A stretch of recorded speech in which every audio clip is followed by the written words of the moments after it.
Think about the last time that you checked your savings account balance. Maybe it went up a little. Maybe it just stayed the same and you feel nothing. That's not apathy. That's information. Your savings account is paying you somewhere below 1% right now, and that's on a standard account. Some high yield savings accounts get you around 4%. A CD might get you there too. You thought you were locking your money away to get it at any time. Meanwhile, your bank took that exact same deposit and lent it to your neighbor at 7%. Same dollar, different position at the table. And for most people, that's just how it works. You put money in, the bank uses it, you get the minimum, and they keep the spread. What I want to show you today is that spread itself, the difference between what the bank pays you and what they charge your neighbor, is available to individual investors. Not through a bank product, but instead of the bank entirely. This is exactly what the bank does with your money. And it's exactly what you can do with your own. Now here's the thing most people and most financial conversations skip over.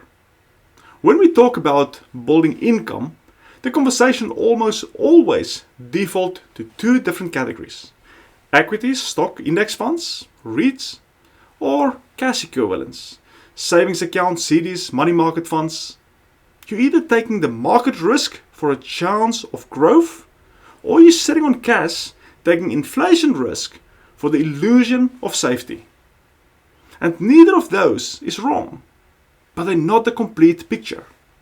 There's a third category that sits between them, and that's debt.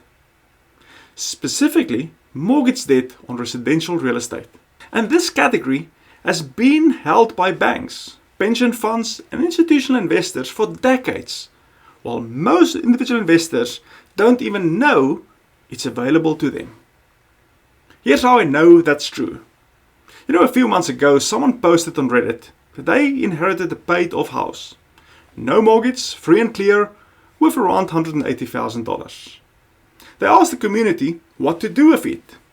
620 people answered. Every single answer fell into one of the two buckets.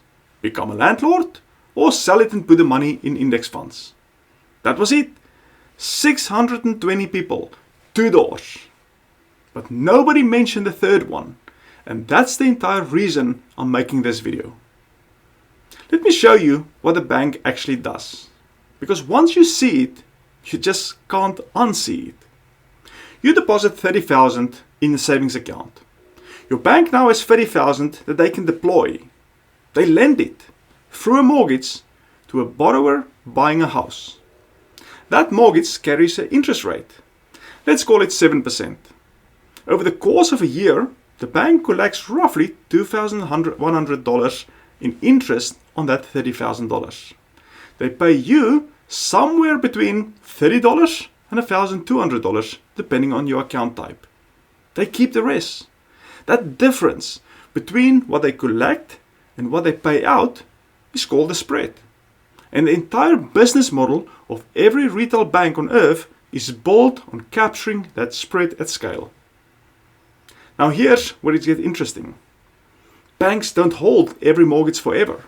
They originate the loans, they package them up, and they sell them on the secondary market. This frees up their capital to make more loans. The buyers of those loans, the notes, step into the lender's position. They hold the debt. They collect the payments. They own the same security that the bank held. Those buyers include institutional investors, hedge funds, and individual investors who know where to look. What you're buying is called a mortgage note. The promissory note, the legal document where the borrower promised to repay, along with the deed of trust or mortgage that secures the loan against a property. When you hold that note in first lien position, you hold the most senior claim on that property. If the borrower pays, you collect every month. If they stop paying, you have the legal right to pursue the property through foreclosure. The same right the bank held before you bought the note. Let me make this concrete with a real deal, so it's not just an abstract. A performing note, meaning the borrower is paying on time, on a property in Ohio. The outstanding loan balance is $52,000. The property is worth $94,000. That's a loan to value ratio of 55%. The bank sold the note at $42,000. The monthly payment is still $620. That includes the principal and interest. So on a $42,000 purchase, $620 a month is a yield that a savings account or a CD is not getting anywhere near. And the investment is secured, not by a promise, but by a first lien on a property worth nearly double the loan balance. If the borrower stops paying, which on a performing note is the exception, not the rule, the investor have legal recourse because they hold a lien. The $94,000 property backs that $52,000 debt. There's an equity in the deal. That's the structure. That's what the bank has been holding on the other side of your savings account your entire adult life. Now, I want to run the same comparison that's performed the best on this channel because the numbers tells the story better than anything I can say. Take $30,000. 3 scenarios. In a high yield savings account at 4%, I'm being generous here because most standard savings accounts are under 1%, you're earning about $1,200 a year. That's $100 a month. Your money is liquid, it's FDIC insured, but it's also being lent out at 7% by your bank while you collect 4%. In a dividend stock or index fund, your return depends on the market. Some years you're up 20%, some years you're down 30%. The average over the long period is real, but the path is not smooth. And in retirement, a down year at the wrong time can permanently affect the long your money lasts. In a mortgage note on a discounted residential property, your return is contractual. The terms were set when the loan was made. The payment comes on the first of the month. It doesn't fluctuate with the market. It doesn't get cut when a company misses earnings. It comes because there's a legal agreement between the borrower and the note holder. And you are the note holder. 3 very different positions with the same starting capital. Now here's the part that doesn't show up on your savings account statement. Inflation right now is running at a meaningfully above what standard savings accounts are paying, which means your real purchasing power is declining even as your balance nominally increases.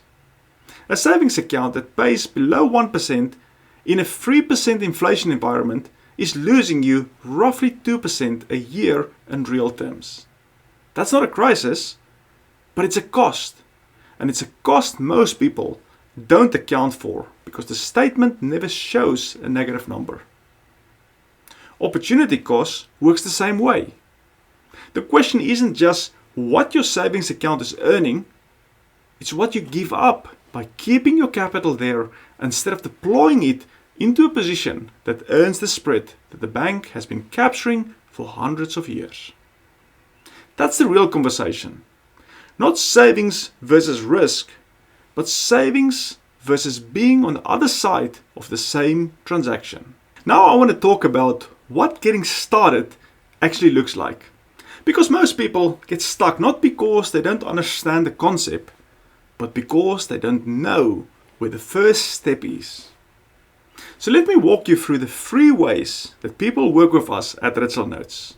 And I'll explain each one so you can figure out which one fits where you are right now.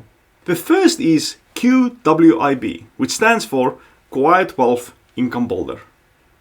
This is for the person who understands the concept and wants to get the first deal, but knows they need the education and the guided experience to do it with confidence.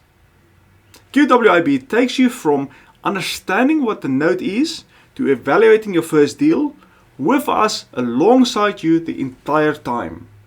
You can find that at qwib.ritzelnotes.com. If that's where you are, that's the door. If you're further along and you have capital you want to deploy and you want it working without being involved in the deal selection or the management at all, the second path is investing directly with Ritzel Notes. Fully passive. We source the notes, we manage the servicer relationship, and we handle everything. Your capital is secured by the first lien position on the residential property. That's for the investor who's ready to move and wants someone experienced doing the work. And then the third option is for the person who wants full ownership and the full yield. You want your name on the note. You want to understand every piece of the deal, and you want our guidance through the process without handing off control. That's buy your first note. You own it. We help you evaluate it, structure it, and close it right. 3 very different starting points. One underlying concept. You hold the debt. You collect the payment. The property secures the investment. If you've been watching this channel for a few weeks, you've seen us build towards this.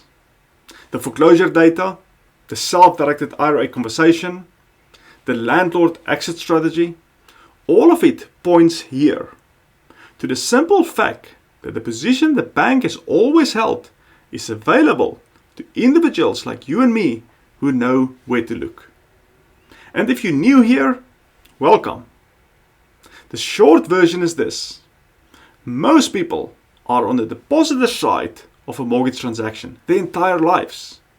They put money in the bank lends it, they collect the minimum. What we do is help people understand and access the other side of that transaction. The link in the description will take you to whichever resource fits where you are right now. If you're earlier in the learning curve, start with the guide. If you're ready to talk, book a call. If you've been thinking about this for a while and you're ready to move, drop ready in the comments and I'll reach out personally. Thanks for watching and I'll see you in the next one.